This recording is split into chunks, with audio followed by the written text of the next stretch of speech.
যৌবনকালে আল্লাহর ইবাদত করো। ফজিলতের কথা যদি বলি, বিশ্বনবী বললেন, আল্লাহর নবীজি বলেছেন সহিহ বুখারীতে 660 নম্বর হাদিসে দেখলেন আল্লাহর নবী বলছেন 7 প্রকার মানুষকে আল্লাহ কিয়ামতের দিন আরশের নিচে স্থান দেবে। ও 7 জনের ভিতরে 3 নম্বর নবী বলেন, যে যুবকটা যৌবনকালে আল্লাহর ইবাদতে কাটিয়ে দেয়, যে যুবকটা যৌবনকালে আল্লাহর ইবাদত করে, এই যুবককে কিয়ামতের দিন আরশের নিচে স্থান দেওয়া হবে, ওর কোনো চিন্তা রবে না।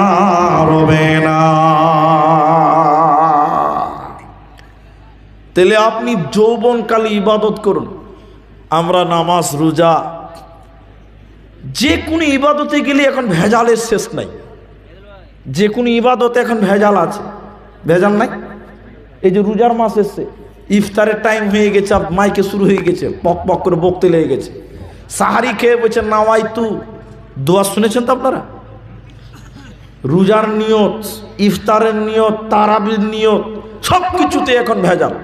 আর আপনাদের মতন কিছু থার্ড ক্লাস মূর্খ লোক, মাইন্ডে নেবেন না, এই মূর্খ লোকগুলো মনে করে আরবি মানে মনে হয় হাদিস আর কোরআন মনে করে না। এক মুলি সাহেব গেছে শহরে ইমামতি করতে, শহরে এক মুলি সাহেব একদম শহরে ইমামতি করতে গেছে, মানে আপনাদের কাটিহার টাউনে। ও যে প্রথম দিন জুমা পড়িয়েছে, ঘুষের বিরুদ্ধে বক্তব্য দিয়েছে জুমার দিন। কিসের বিরুদ্ধে? ঘুষ। ঘুষ ঘুষ বুঝেন তো আপনারা? আর ওখানে সব থানার বড় বাবুরা নামাজ পড়তে আসছে, আর মসজিদের সেক্রেটারি ঘুষ খায়। নামাজের পর সেক্রেটারি বলছে, মুলি সাহেব প্রথম দিনই তুমি আমার বিরুদ্ধে বক্তব্য দিলা, তোমার চাকরি নাই, তুমি বারো। এক জুমা পড়ি আর চাকরি শেষ। পরের জুমাতে নিয়েছে একটু ছোট মোটো গ্রাম, খুব বড় লয় খুব ছোট লয়, মিডিয়াম গ্রাম। ওইখানে যে বক্তব্য রেখেছে পর্দার ব্যাপার, জুমার দিন। কিসের ব্যাপারে? সেক্রেটারির বহু বেপর্দা, ওর বেটি বেপর্দা। সেক্রেটারি জুমার পর বলছে, মুলি সাহেব আমার বউটা একটু বেপরদায় চলে, তাই প্রথম দিন তুমি আমার বিরুদ্ধে বক্তব্যটা দিলে, তোমাকে আমি রাখবো না, তুমি বারো মসজিদ থেকে, তোমাকে আমি ইমাম রাখবো না। ইমাম সাহেব এবার রেগে গিয়ে বলছে, ওই দিয়ার এলাকাতে খুতবা দিব আর মসজিদ রাখবো, কেউ বুঝতে পারবে না, ভুল ধরতে পারবে না। দিয়ার এলাকাতে ইমামতি নিয়ে বলছে, আমি বাংলাতে আর তাকরিরই করবো না, বয়ানই করবো না। এবার ওই কিতাব দেখে আরবিতে বক্তব্য দেখেছেন আপনারা? আরবিতে বক্তব্য দেখেন। এবার মুলবি সাহেব কুণ্ঠেও ঠিকতে পারে না খুতবা দেওয়ার লেগে। এবার মসজিদের মেম্বার হয়েছে, আরবিতে খুতবা দিচ্ছে, যে নামাজ পড়িয়েছে। প্রথম দিন নামাজে সূরা ইয়াসিন তেলাওয়াত করেছে, কলজা বড় হয়ে গেছে সবারই। কিন্তু মসজিদের কেসিয়ারের খুব রাগ। নামাজের পর সবাই খুশি, কেসিয়ার খুব রাগ। কেসিয়ার মুলি সাহেবকে বলছে, মুলি সাহেব তোমাকে প্রথম দিন রাখলাম, সবই ঠিক আছে, তো তুমি প্রথম দিন ওই আমাদের সেক্রেটারির নাম ইয়াসিন আর ওর বাপের নাম ছিল আব্দুল হাকিম, ওই বাপ বেটার নামে সূরা পড়লা, ইয়াসিন ওয়াল কোরআনিল হাকিম, বাপ বেটার নামে সূরা পড়লা। তা আমি যে এতদিন থেকে সভাপতি করছি, সেক্রেটারি করছি, তো আমার সূরাটা কই? তুমি যে কেসিয়ারের নামে আর ওর বাপের নামে হাকিমের নামে সূরা পড়লা, তো আমি যে সেক্রেটারি, তো আমার নামে সূরাটা কই? তখন মুলি সাহেব কইছে, তোমার নাম কি? কইছে, আমার নাম বাবর আলী। এখন আপনারা বলুন, এই বাবর আলী নামে কোনো সূরা আছে? হ্যাঁ? কে সেক্রেটারি তখন বলছে, আগামী জুমাতে যদি আমার নামে সূরা না পড়ো, তোমার চাকরি থাকবে না। এখন বলুন, বাবর নামে কি সূরা আছে? পরের দিন জুমার নামাজ খুতবা দিয়েছে, তা নামাজের সূরা ফাতিহা শেষ করেছে, গায়রিল মাগদুবি আলাইহিম ওয়ালাদ-দালিন আমিন বলেছেন। তখন পেছনের সেক্রেটারি বলছে, মানে আমি আছি, এবার আমার নামে সূরা পড়। তখন মুলবি মনে মনে করছি, কোন সূরা পড়ব রে বাবা? তখন মুলবিও মনে মনে দোয়া বানিয়ে নিয়েছে, এবার সূরা পড়ছে, ইয়া আইয়ুহাল বাবর আনতা কালবুন ওয়া আবুকা খিনজির ওয়া জাদ্দুকা হিমার ফাইন্নাকুম লাজাহিলুন। সবাই খুশি হয়ে গেছে। এবার সেক্রেটারি বলছে, চলেন মুনি সাহেব, তুমি আমার বাড়িতে দাওয়াত, তুমি আমার বাড়িতে চলো, পোলাও, তুমি আমার নামে বাবুর নামে সূরা পড়ে যাও। মুলি সাহেব ভিতর খালি ধাকাম করছে, যদি মানে চাই না লাই, আর পিঠের চামড়া থাকবে না। বুঝলে, এবার খেতে বসেছে, মুলবির ভিতর খালি এরকম ধাকাম ধাকাম করছে, যদি বুঝালা। তখন সেক্রেটারি কইছে, মুলি সাহেব দোয়াটা খুব ভালো লাগলো, তো এর মানেটা একটু খুলে বলো তো। বুঝলে, না না এই মানেটা আমি শুনতে হবে না, কিছু না একটু বলো না। তখন মুলবি কইছে, তাহলে শোনো, ইয়া আইয়ুহাল বাবর, ও হে বাবর, আন্তা কালবুন, তুই হুলি কুত্তা। তুই কি কুত্তা? ও খালি রাগে ফরফর করে ফুলছে। বাবু কা খিঞ্জির, তোর বাপ ছিল শুয়োর। ও তোর বাপ কি? ও জাদ্দু কা হিমার, তোর দাদা ছিল গাধা। ফাইন্নাকুম লাজাহিলুন, তোরা সবাই মূর্খের দল। সেক্রেটারি বলছে, তাড়াতাড়ি উঠো, খেতে হবে না, বাড়ি যাও, তোমার খেতে হবে না।